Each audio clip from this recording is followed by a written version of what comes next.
اس کے بعد وہ عورت کہتی ہے اے عبداللہ مجھے پتا چلا ہے آپ کے گھر کی عورتیں بھی ٹیٹو بنواتی ہیں، مجھے پتا چلا ہے آپ کے گھر کی عورتیں بھی آئی برو سیٹ کرواتی ہیں۔ حضرت عبداللہ نے کہا جاؤ میرے گھر کی اگر کسی عورت کا تمہیں یہ عمل مل جائے تو بات کر کے مجھے بتا۔ وہ عورت گھر میں جاتی ہے، پتا یہ بھی چلا نبی کے دور میں تقریر کرنے والے کا اپنا عمل بھی تقریر کے مطابق ہوتا تھا۔ آئے اللہ معاف فرمائے، باتیں بہت بڑی بڑی ہیں مگر جب اندر جھانک کے دیکھو تو پتہ لگتا ہے کہ صرف باتیں ہی باتیں ہیں، عمل بڑا کمزور ہے۔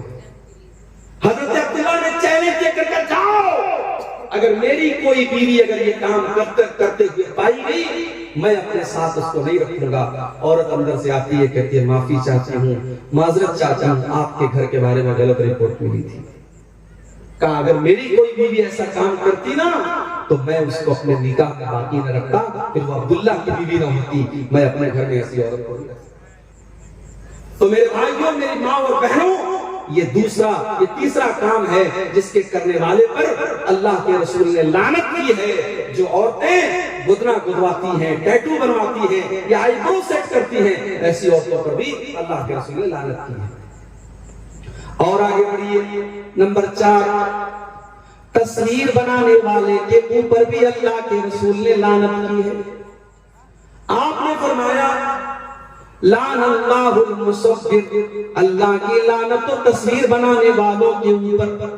آپ نے یہ بھی فرمایا کہ قیامت کے دن سب سے دردناک عذاب تصویر بنانے والوں کو ہوگا، یظاہرون خلق اللہ، کیونکہ تصویر بنانے والے اللہ کی تخلیق کا مقابلہ کرتے ہیں۔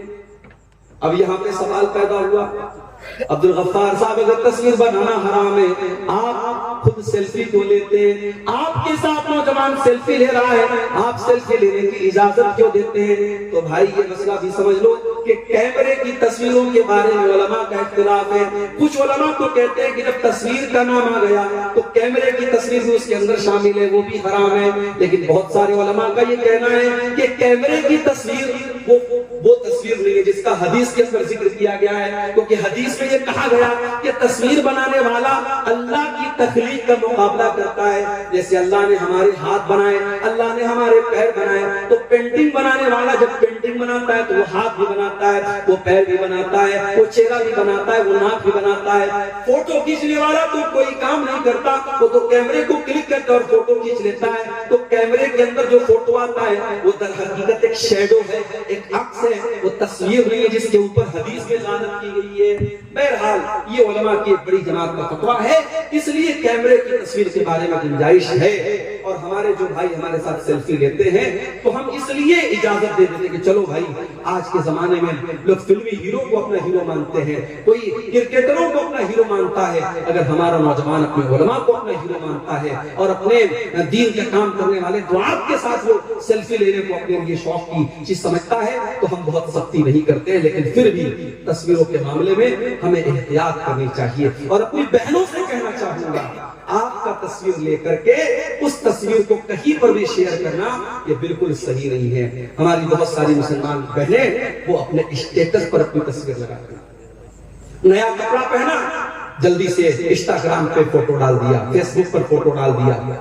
آپ کیسی کٹیہار اور پورنیہ کی کئی مسلمان لڑکیوں کو میں جانتا ہوں جو بہت فیمس ہیں، انسٹاگرام پر بہت فیمس ہیں، فیس بک کے اوپر بہت فیمس ہیں۔ وہ اس کے پہلے جب ٹک ٹاک چلتا تھا ان کے ویڈیوز بڑے وائرل ہوتے تھے۔ مسلمان لڑکیاں ہیں اور چھوٹے چھوٹے کلپ بنا کر کے وہ شیئر کرتی ہیں۔ جائز نہیں ہے میری بہنوں، آپ کا اپنے جسم کو، اپنے چہرے کو کسی غیر کے سامنے دکھانا یہ جائز نہیں ہے۔ اور سوشل میڈیا تو ایک پبلک پلیٹ فارم ہے، کوئی بھی دیکھ سکتا ہے، وہاں پر تو اس طریقے کی چیزیں ڈالنا بالکل بھی جائز نہیں ہے۔ تو تصویر کے معاملے میں بھی ہم بہت احتیاط ہیں۔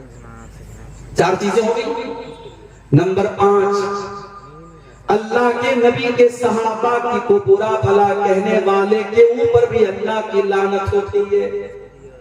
اللہ کے پیارے نبی فرماتے من سب اصحابی، جو میرے صحابہ کو برا بھلا کہتا ہے، جو میرے صحابہ کو گالی دیتا ہے، فعلیہ لعنت اللہ والملائکۃ والناس اجمعین، اس کے اوپر اللہ کی لعنت ہو، اس کے اوپر انسانوں کی لعنت ہو، اس کے اوپر فرشتوں کی لعنت ہو۔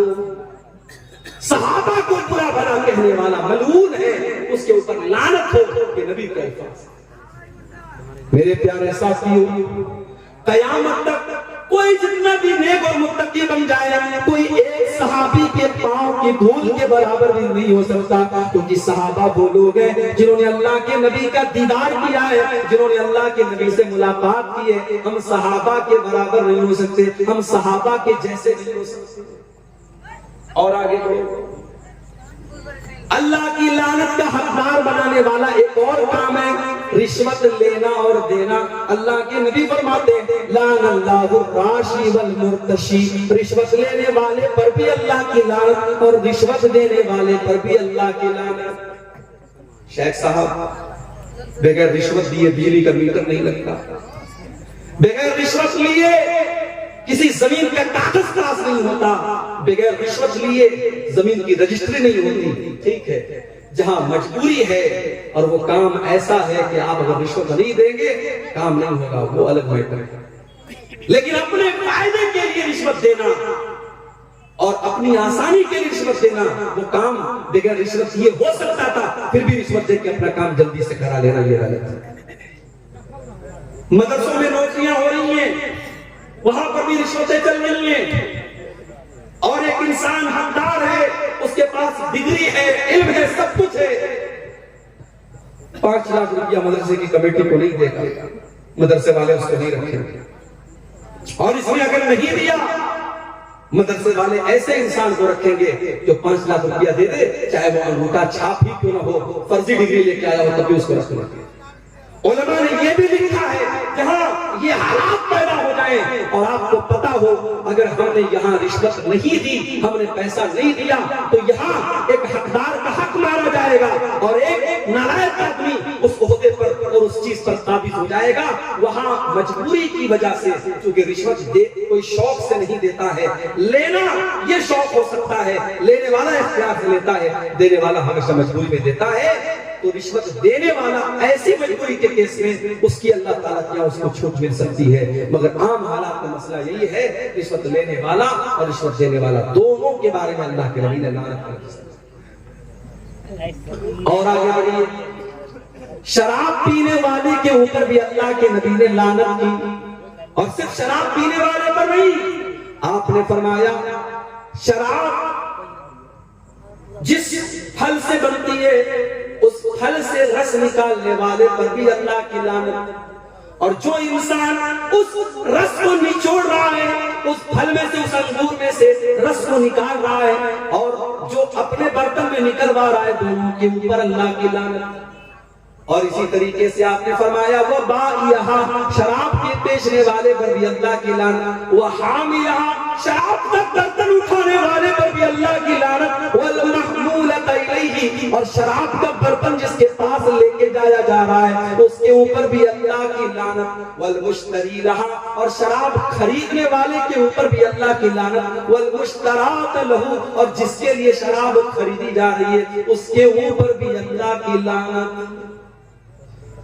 بڑے بڑے 5 اسٹار ہوٹلوں میں شراب بھی پروسی جا رہی ہے اور کولڈ ڈرنک بھی پروسی جا رہی ہے۔ میں کہتا ہوں ایسے ہوٹلوں میں جانا ہی نہیں چاہیے۔ بنارس میں بہت بڑا ہوٹل ہے، تاج ہوٹل، بنارس کا سب سے بڑا ہوٹل ہے۔ مجھے لوگوں نے بتایا وہاں سور کا گوشت بھی ملتا ہے، بکرے کا گوشت بھی ملتا ہے۔ میں نے کہا یار جب سور کا گوشت اور بکرے کا گوشت دونوں ملتا ہے تو ظاہر ہے کچن تو ایک ہے، برتن تو ایک ہے، پکانے والا اسی برتن میں مٹن پکا رہا ہے اور اسی برتن میں پورک پکا رہا ہے۔ میں نے کہا اللہ کی قسم میں کبھی کسی ایسے ہوٹل میں کھانے کو قسم نہیں کھانا چاہیے۔ شراب کا معاملہ بہت خطرناک ہے۔ کبھی باہر میں کہیں گھومنے پھرنے جاتا ہوں اگر اور کسی ہوٹل میں گیا اور صرف شراب کی بوتل نظر آ گئی تو وہیں سے طبیعت یہ کراہیت آ جاتی ہے، وہاں سے ہم نکل جاتے نہیں۔ نیپال ایک مرتبہ گیا، نیپال میں تو لوگ بتاتے پانی کم شراب زیادہ بکتی ہے، ہر ہوٹل میں شراب نظر آ رہا تھا، پریشان ہو گیا، بڑی مشکل سے ہوٹل ملا، ایک انڈین کا ہوٹل تھا، جین کا ہوٹل تھا، وہ بالکل پیور ویج ہوٹل تھا، اور اس سے باہر نکل کر ہمارے یہاں شراب نہیں ملتی ہے، ہم لوگ دوست لوگ تھے، ہم لوگ اس ہوٹل میں جا کے کھانا کھایا۔ پرہیز کرنا چاہتے ہیں بھائی، بچنا چاہتے ہیں۔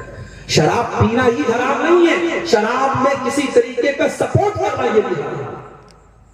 اور آگے بڑھیے، نمبر 8، اللہ کی لعنت کا حقدار بنانے والا 8واں کام، لعن اللہ المتشبہین بالرجال من النساء، اللہ کی لعنت ایسی عورتوں کے اوپر جو مردوں کی نقل کرتی ہیں، وَلَعَنَ اللَّهُ الْمُتَشَبِّهَاتِ مِنَ النِّسَاءِ بِالرِّجَالِ، اور اللہ کی لعنت ایسے مردوں کے اوپر جو عورتوں کی نقل کرتے ہیں۔ عورتیں ہیں پینٹ اور ٹی شرٹ پہن رہی ہیں، پینٹ اور شرٹ پہن رہی ہیں، ٹائٹ کپڑے پہن رہی ہیں، یہ مردوں کی مشابہت نہیں ہے۔